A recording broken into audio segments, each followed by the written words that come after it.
Hahanapin ko pa po yun. Matagal na po kasi. 7 taon na nakakalipas. Sige. Para pagka ito yung nakita mo, submit mo dito sa committee. Yes po, Your Honor. Okay, so before the next interpellator, Mr. Chair. if I may, I'll just ask a few questions kay Jimmy Guban. Jimmy, yung bang Henry Tan na nabanggit mo kanina, isa siya sa kagaya ni Mark Taguba na player sa customs. When I say player sa customs, siya ang nagfa-facilitate ng mga importation. Financier, Your Honor. Financier. Binibigay. Katulad po yun kay Mark. Si Mark, merong Chinese na kausap, binibigay sa kanya. So si Mr. Henry Tan, isa rin ganun. So, alimbawa, kagaya nung nabanggit kanina ni Mark, yung bang si Hong Fei ay kakilala mo? Hindi po, Your Honor. So, paano siya naging kliyente mo? Si Kenneth Dong po kasi ang kliyente ko eh. So, sige. So, bali, ang middleman ay si Kenneth Dong. And then, itong si Henry Tan ay ganun din ang kanyang partisipasyon. Opo, Your Honor. Parang sila yung naghahanap na mag-i-import dahil meron silang kakilala sa loob ng customs para maipalabas yung mga importation na ito. Yes, Your Honor. Marami silang consignees, the same with Mark. Okay. Merong 3, 5. Din yung mga shipper from the port of origin, sila ang nagmamanage nun. So, in fact, kung i-share ko kay Mark, yung shipper dapat nun ay makuha nila para pag galing doon sa port of loading, port of origin, malalaman kung sino yung mga incorporator din nun. Okay. Then malalaman po natin kung sino ang nag-load. Pero posible rin, no? Posible rin na yung mga incorporator fictitious, hindi totoo. Yes, Your Honor. Ganun po ang ginagawa. Most common po ang Chinese businessman. Kaya ayaw nila dito magkaroon ng sariling consignee. Kasi karamihan doon may violation eh. Dahil karamihan po noon, in-French product po pagkagaling China. In fact, karamihan po ng importation ay bawal. I think, if I'm not mistaken, nang umatin ako ng seminar, around the world, that is 80%. Pagkagaling sa China, ay dapat niya nasa red lahat. To include agricultural products. So, dapat, is that a customs policy? Yan ba ay policy, Attorney Buko?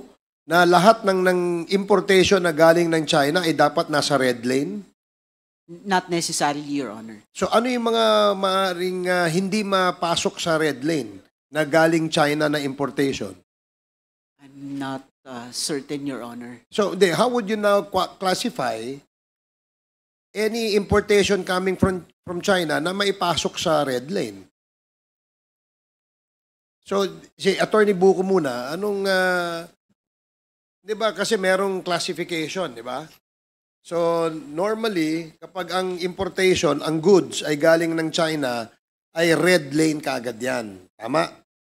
Ngayon, unless accredited at merong magandang track record yung nag-i-import, yun lang siguro ang pwede maging green lane. Tama? Green or yellow, Your Honor. Green or yellow, no? Pag yellow, may inspection. Pag green, walang inspection. Tama? So, tama ba yun, Jimmy? Your Honor, medyo, okay po, tama po yun. Yung intelligence group po ng Bureau of Customs, under po niya yung Risk Management Office. Where yung selectivity ay under din po noon, yun yung 5. May super green lane pa nga po eh. Din green, din yellow, din red. 5 po Super yun. green lane? Yes, Your Honor. Is that part of the classification under the policy of the Bureau of Customs? Yes, Your Honor. There is such a super green lane for... Super green, yellow, and then red. Okay, sige. Thank you. Tapos, Yes, Your Honor. Ang nagka-classify po niyan under the Risk Management Office. So may HIPI po yun under ngayon ng, if I'm not mistaken, under po yan ng Deputy Commissioner for Intelligence. So, this is where intelligence, kung gaano po ka-importante. Kaya nga ako, yung source ko po ng intelligence is not from the Philippines. It is always my source from abroad. So, ibig mong sabihin na yung intelligence data, ayan ang basihan para kung ilalagay sa red, yellow, green, o super green. Yes po, Your Honor. Sige, malinaw na kasi hindi familiar sa amin sa akin, no, personally, yung color coding na yan. That is why, Your Honor, there is profiling. There was profiling ever since, nailagay na yan dyan. So all shipments na dumarating sa Yes, Your atin, may Honor. profiling kayo? Yes, Your Honor. Supposed to be gagawin kung hindi po nabubulag yung manager na So, nandoon. kahit na ito ay isang importation ng isang legitimate company rito, may profiling Yes, pa rin Your kayo? Honor, complete po. Kaya nga po nadidetermine according to the World Customs Organization. Kaya po, pag mga international companies, nandoon po yung Super Glen Lane according to the World Customs Organization. Kasi yan po ay proven na talagang malinis, malinaw ang mga kargamento. Okay, So sige. nagkakaroon po ng green, ng yellow, ng red, dahil po yun dahil sa profiling. Nalalaman po natin yung sa mga partner natin abroad na itong kargamento na to, nag-iipit. So lalo na po pag China. Nag-schooling po ako ng ilan, pero palagi ang target ang China eh. Kasi nga nandoon karamihan, 80% halos ang produkto doon ay gaya-gaya. So yun po ang Yung inano fake, ngayon ng fake. IPO. Ang Yes, ibig Your sabihin, Honor. gaya-gaya, fake. Fake, Your Honor. Okay. So kaya po kalamitan dyan talaga, karamihan dyan ay nandoon sa red, yellow. Palaging may examination yan, may x-ray. Then pagdating po doon sa valuation, inaayos din po yun kasi marami po doon, ang karamihan talaga ay mali ang deklarasyon. Di ba, bago naman paratingin dito, doon sa port of origin, may mga dokumentong ina-advance papunta rito, correct? Attorney Buko. Yes, Your Honor. And what do you call this document? Your Honor, those are the shipping documents such as the inward foreign manifest, the bill of lading, the Okay. invoice. And in that bill of lading and forward manifest, nandyan naka-identify kung ano yung mga yan. Yes, Your Honor. The importer, the description of the goods, the quantity, the weight, etc. Even the value of the goods. Yes, Your Honor. Okay. Now kay Mark Taguba. Mark, yung pinacilitate mo yung container na yan na naglalaman ng magnetic lifter, tama? Magnetic lift. Ano ba yung nasa laman ng container na pinacilitate mo? Cylinder po. Yung cylinders, no, na naglalaman ng shabu. Wala. Anong declaration? Anong nasa bill of lading?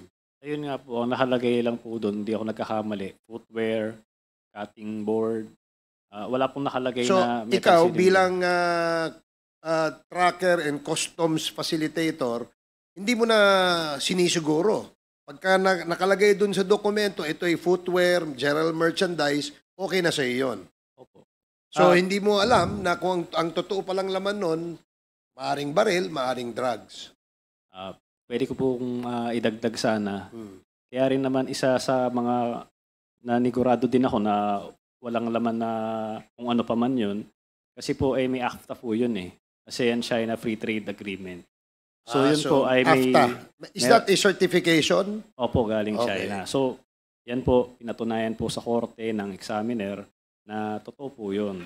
So, ay, ang ibig sabihin, kung titingnan nating mabuti, dahil may AFTA certification yan, sa mata ng China, ang kanilang pinarating dito ay illegal. Yes po.